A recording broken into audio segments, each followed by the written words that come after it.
The Story of Pinocchio. Once upon a time, there was a carpenter called Geppetto. He lived alone in a humble workshop, surrounded by clocks and music boxes made out of wood, and dreamed about having his own little boy to keep him company. One evening, when he was feeling very lonely, he decided to carve a puppet out of wood. Geppetto was such a fine carver that when he was finished, the puppet almost looked real. "I will call you Pinocchio," he said.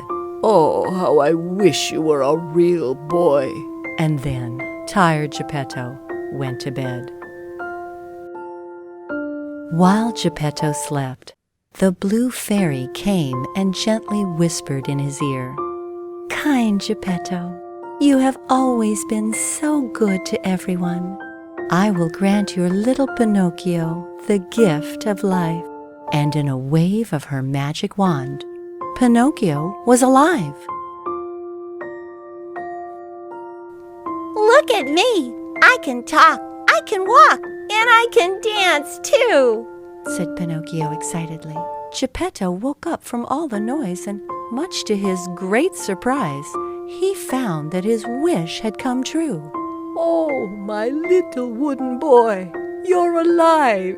And they started to dance happily around the room together. The very next morning, Geppetto gave Pinocchio some money for books and sent him on his way to school. "Now, Pinocchio, don't stop on your way, but go straight to school," Geppetto told him.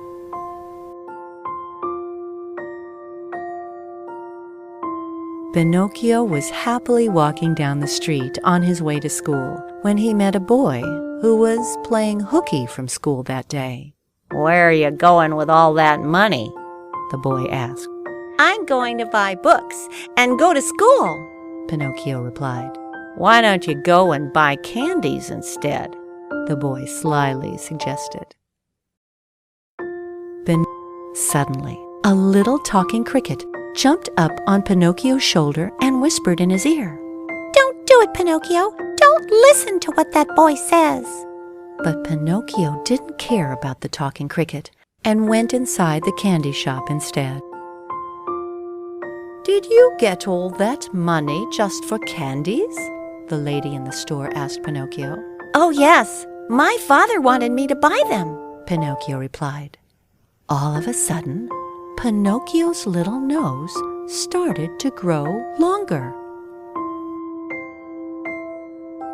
As he went out of the store, the other boy quickly stole the candies from Pinocchio and ran away. Pinocchio had been tricked. The talking cricket saw Pinocchio now had less money than he had before, so he asked, "What happened to the money, Pinocchio?" I lost it," Pinocchio replied, and his nose grew even longer. Pinocchio went on his way again and met a fox and a cat who said to him, "Hey, boy, we bet you want to go to a puppet show." "Yeah, we have this ticket that will cost you just 5 coins. Pinocchio thought that sounded like a great idea, and he decided to go. "I have 5 coins here that my father told me to spend on some amusement." And there, his nose grew again. Pinocchio tried to go to the show, but the ticket they gave him wasn't a real one. So when the ticket taker wouldn't let Pinocchio into the show, he sat down in a corner to cry. A strange, large man with a long, black beard found Pinocchio crying. It was Stromboli, the owner of the puppet show. He was amazed to see Pinocchio. Here was a puppet with no strings. Stromboli then quickly invited Pinocchio to be part of his show. Pinocchio went on stage and he danced and skipped and sang while Stromboli acted with the other puppets. The audience loved Pinocchio and they clapped enthusiastically for him, keeping time with the music. Pinocchio got more and more excited and he didn't look where he was going when all of a sudden his long nose tangled with the other puppet's strings, and the show was over, with the entire crowd laughing and cheering for the performers. Pinocchio was tired from all that performing. He missed Geppetto and told Stromboli that he wanted to go back home. But Stromboli had a different idea. He grabbed Pinocchio and threw him into a cage. You are mine now, Stromboli announced.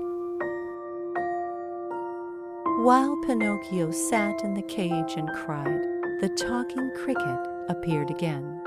See, Pinocchio, if you had gone to school as Geppetto told you, none of this would have happened.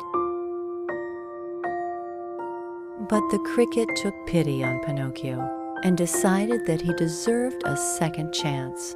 He scurried off to Geppetto's house and told him all that had happened and that Pinocchio now needed his help. And Geppetto hurried to the puppet show, where he found Pinocchio and rescued him from Stromboli's cage. Thief! Thief! Yelled Stromboli as he ran towards Geppetto. That puppet is mine! Pinocchio thought fast, and he tripped Stromboli, who fell head first into a box of puppets. As a result, Pinocchio and Geppetto managed to escape, and they both returned safely back home. Oh, Pinocchio, Geppetto said. look at your nose. That is what happens to little boys who tell lies.